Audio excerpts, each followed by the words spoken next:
Salut à tous, vous êtes sur Chronique du blindage et on poursuit notre petite aventure Solution Box. Pour ceux qui ont participé à l'atelier chez Domino, ces vidéos leur sont destinées en premier lieu pour qu'ils puissent réviser et avoir un support vidéo de ce qu'on a fait lors de l'atelier au magasin Domino. Dans le précédent épisode, on avait travaillé avec des huiles, on avait travaillé le fading.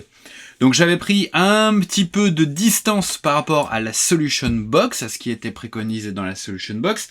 Si vous n'avez pas vu cette vidéo, je vous invite à la regarder, c'est la vidéo précédente.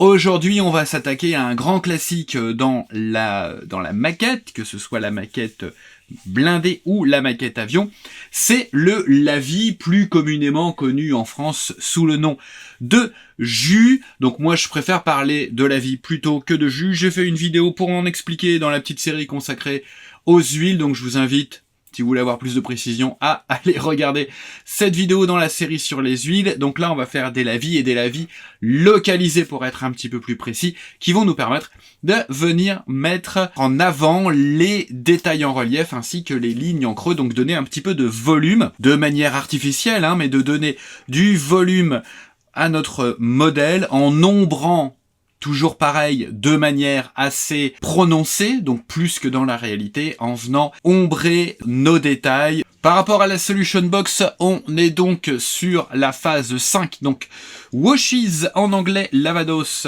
en espagnol et jus en français. Donc washes et lavado, en fait, c'est lavis, mais nous on parle, en France on parle de jus. Donc on nous dit qu'ils sont utilisés pour mettre les détails en valeur et ajouter du contraste et de la profondeur. On utilise donc des couleurs très foncées avec cette technique. Nous vous conseillons d'appliquer des jus localisés, donc des lavis localisés pour moi, où la peinture est appliquée de manière localisée, contrairement à un jus général, lavis général pour moi, sur toute la surface. Alors vous allez voir que je vais quand même avoir recours à un lavis général pour un élément en particulier. Donc on applique la peinture, on laisse sécher 10 minutes, et on vient retirer l'excédent et concentrer la peinture au plus près des détails avec un pinceau propre imprégné de diluant. Donc on a ces deux choses dans la Solution Box Mini. On va passer ici. Voilà, donc on a un wash for green vehicles et on a forcément le diluant enamel sans odeur, enamel odorless thinner.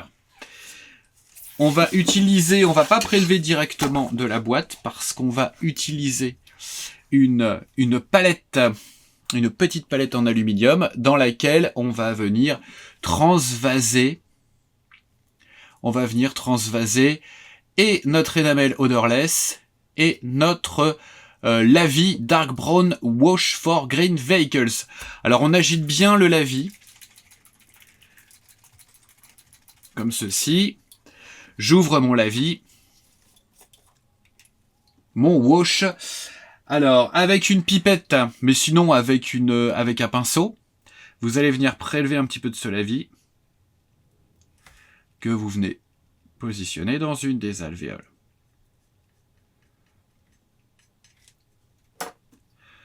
Je fais la même chose avec mon diluant, mais avec une autre pipette.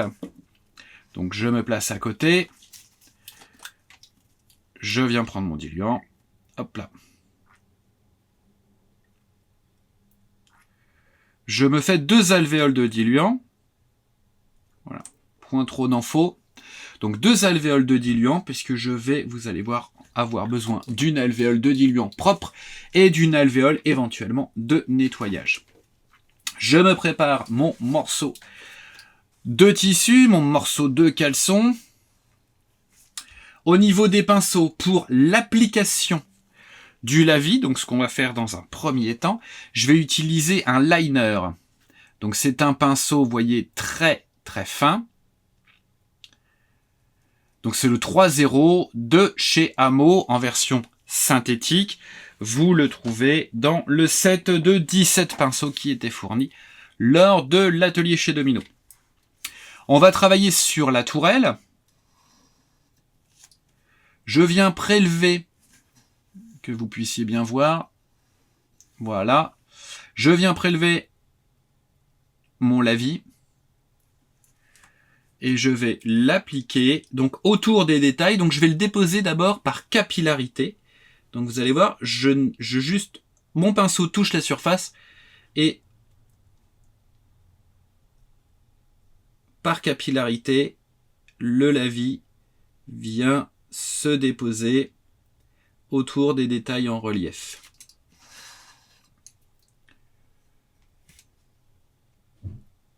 Donc on en met bien partout. On essaye quand même de contrôler l'application, même si on va venir nettoyer après.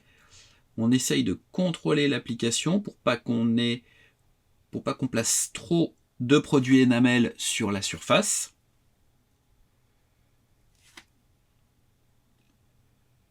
Et on en met partout. Donc c'est une technique classique. Alors c'est vrai qu'en général on utilise une couleur très foncée. C'est une approche... et qu'on fait ce lavis avant de faire l'empoussiérage. Après, moi de plus en plus, j'aime bien travailler mon empoussiérage et ensuite venir reprendre éventuellement mes lavis. Parce que vous allez voir que avec l'empoussiérage, il y a une grande partie de ce lavis qui va devenir invisible. Mais comme on ne sait pas encore où est-ce qu'on va disposer notre poussière, on souligne là tous les détails. C'est pour ça que moi j'aime bien plutôt travailler sur la poussière, donc sur des teintes plus claires, quitte à faire l'équivalent d'un lavis, mais couleur poussière, couleur sable ou ocre, et ensuite venir souligner souligner des détails, mais après coup. Donc là, c'est l'approche classique, c'est-à-dire de faire les lavis avant l'empoussiérage. Les lavis, vous pouvez également les faire avec des énamels en brol ou des huiles, mais il est vrai que les produits tout prêts, Amo, ça a un côté confortable parce que c'est déjà dilué, on n'a pas besoin de refaire à chaque fois la dilution. Ou de se reposer la question, est-ce que je suis sûr d'avoir la même dilution? Et c'est un produit qui est prêt immédiatement.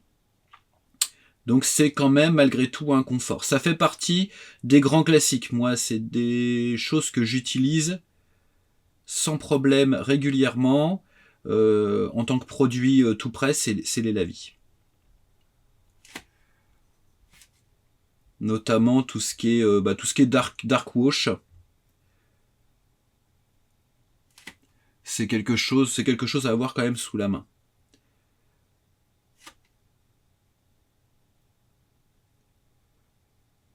Donc là, on va bien souligner les boulons.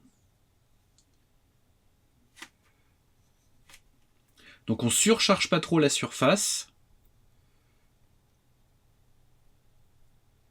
L'idée est de souligner les détails en relief et puis bien entendu les boulons, parce que visuellement c'est toujours super intéressant. Bref, tous les détails, et en creux et en relief, on vient les souligner. De même que... Voilà, du coup je suis pas en appui donc je tremble un peu. De même que les lignes de soudure. Alors si vous débordez, c'est pas grave, mais c'est juste c'est bien d'avoir un lavis qui est déjà quand même assez concentré, assez localisé.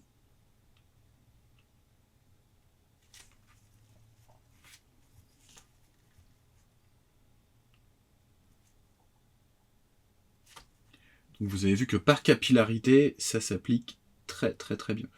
C'est la phase classique qui, comme c'est vraiment à cette étape-là que le modèle commence à prendre vie. Si on n'a pas fait d'effet avant avec l'aérographe, c'est vraiment à ce moment-là qu'on voit les détails qui ressortent. Et c'est toujours assez gratifiant comme étape. Assez gratifiant comme moment parce qu'on voit bien tous les petits détails et tout. On se dit, c'est quand même vachement bien. Des fois un petit peu d'auto-satisfaction, c'est pas un défaut.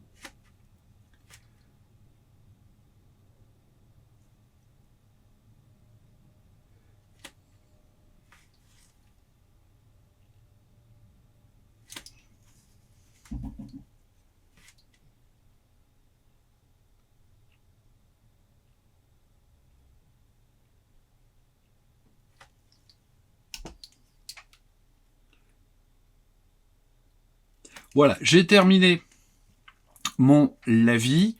Là, j'utilise, hop, une des alvéoles pour nettoyer mon pinceau. Et je vais laisser sécher ce lavis pendant une dizaine de minutes, comme on me le conseille, sur la Solution Box. En attendant, ce qu'on va se regarder, c'est le lavis général. Le lavis général, pour faire un lavis général, je vais prendre un pinceau qui est déjà beaucoup plus gros, un pinceau rond qui est beaucoup plus gros, hein, c'est le numéro 6, donc Round Brush. Là, je prends un petit peu de diluant, alors dans mon alvéole de nettoyage, parce que je vais venir diluer mon lavis pour avoir quelque chose d'un petit peu plus, alors d'un petit peu moins dense et d'un petit peu plus fluide. Et je vais venir appliquer un lavis général sur les galets. Alors j'en ai déjà traité quelques-uns. Donc pour le lavis général, là par contre, pas besoin d'être précis, on en met partout. Alors pourquoi un lavis général sur les galets? Parce que, bon, vous vous en doutez, les galets vont recevoir déjà, enfin vont par la suite recevoir majeure partie de l'empoussiérage. Donc c'est pas la peine d'être trop précis ou trop dense sur le lavis destiné à ombrer. Il suffit simplement, voilà, ça fait un petit ombrage léger. Une fois que ça a séché, en fait, ça donne ceci. Donc on a ombré, c'est pas ultra précis, mais on n'a pas besoin d'une grande précision à ce niveau-là. J'ai donc laissé sécher une dizaine de minutes. Vous voyez que ça devient un petit peu mat, ça se matifie, donc ça veut dire que on n'a plus que le lavis, les pigments en fait du lavis, les pigments énamel, et que le diluant s'est totalement évaporé.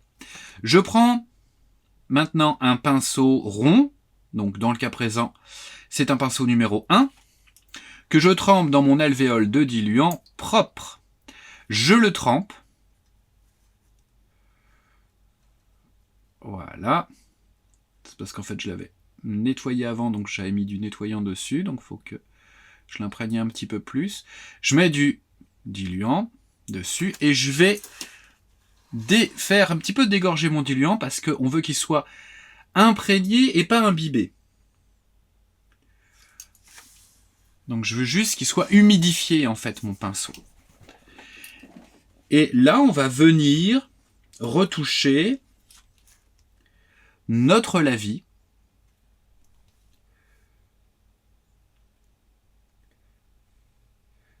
en concentrant les pigments, alors en nettoyant les surfaces où on ne veut pas de lavis et en venant concentrer ces mêmes pigments au plus près des détails. Je viens d'essuyer mon pinceau. J'ai encore du diluant dessus, donc tout va bien. Et je viens comme ça retirer l'excédent. Plus le lavis sera concentré au plus près des détails et plus le contraste sera important.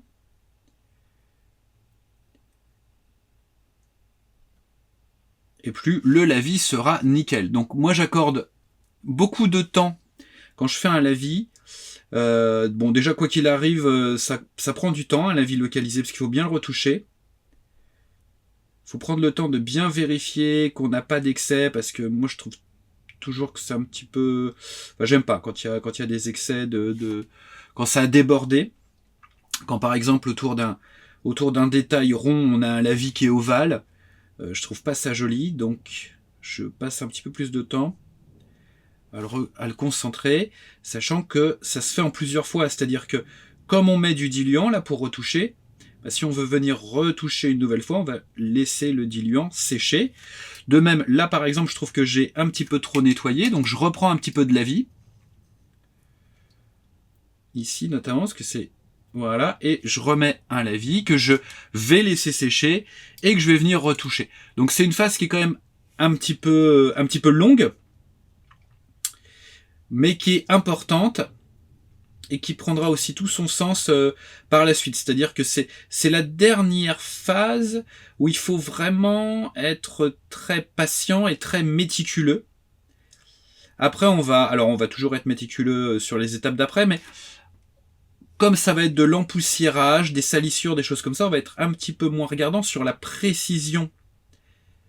On va laisser un petit peu libre cours au fait que les effets d'empoussiérage, ils peuvent ne pas forcément être bien concentrés autour de certains détails et choses comme ça, puisque c'est de la poussière, donc ça peut un peu déborder. Par contre, le lavis, moi j'aime bien quand il est bien précis, quand il est bien localisé. Donc on va faire ça.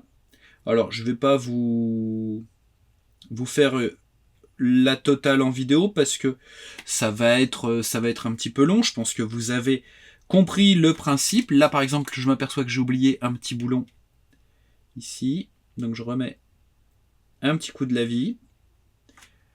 Je ferai sécher. Là c'est pareil, je n'avais pas bien mis mon lavis. Sur les protections d'épiscope. Mais le principe, c'est le suivant. On vient nettoyer. Alors, j'imprègne mon pinceau, je le décharge. Donc, à chaque fois, il est propre. Et je viens concentrer au plus près des détails. Je viens retirer là où je veux pas qu'il y ait de lavis.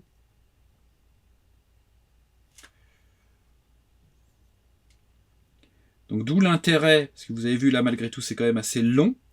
Mais d'où l'intérêt, déjà, lors de l'application du lavis, d'être le plus précis possible. Parce que comme ça, au niveau du nettoyage, vous allez gagner du temps.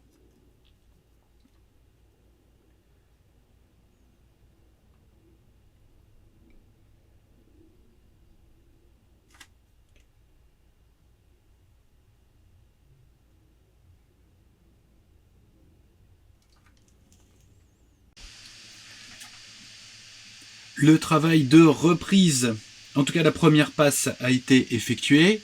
J'ai laissé sécher quelques minutes.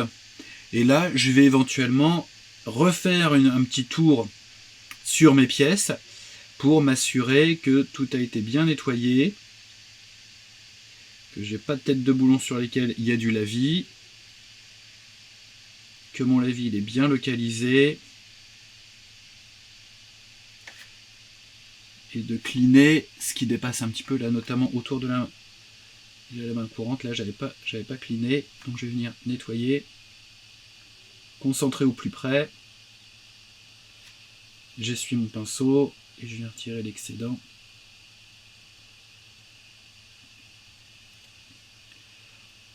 Là derrière, c'est pas mal. Là, c'est un petit peu débordé.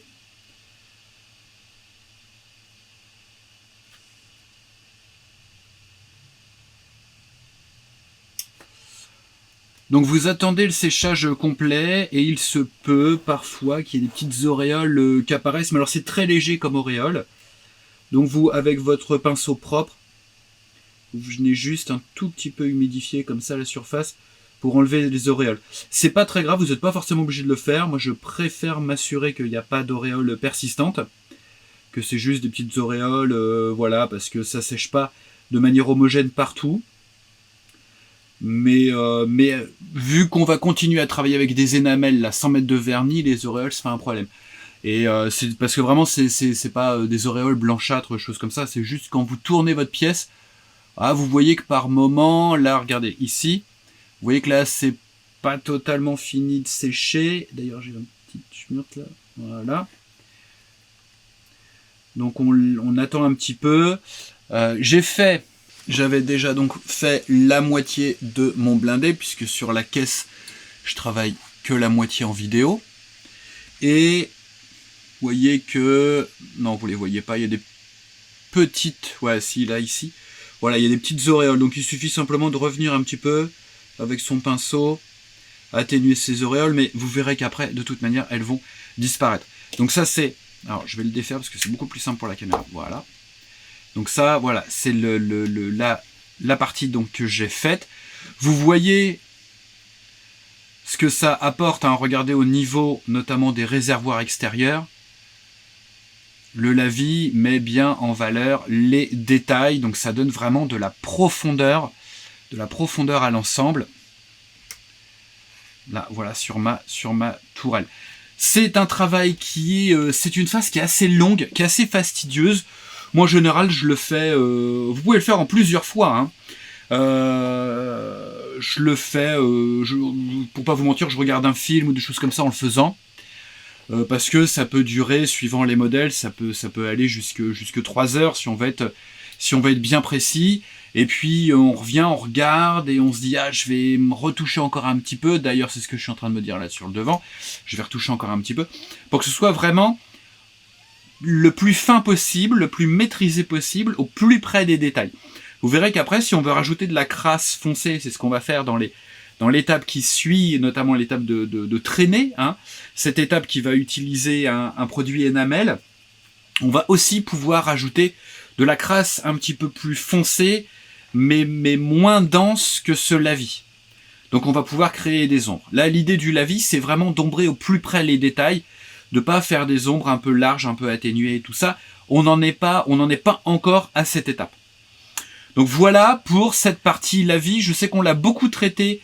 On la traite souvent dans les playlists forcément puisque c'est une phase incontournable. Donc on la retrouve dans toutes les playlists.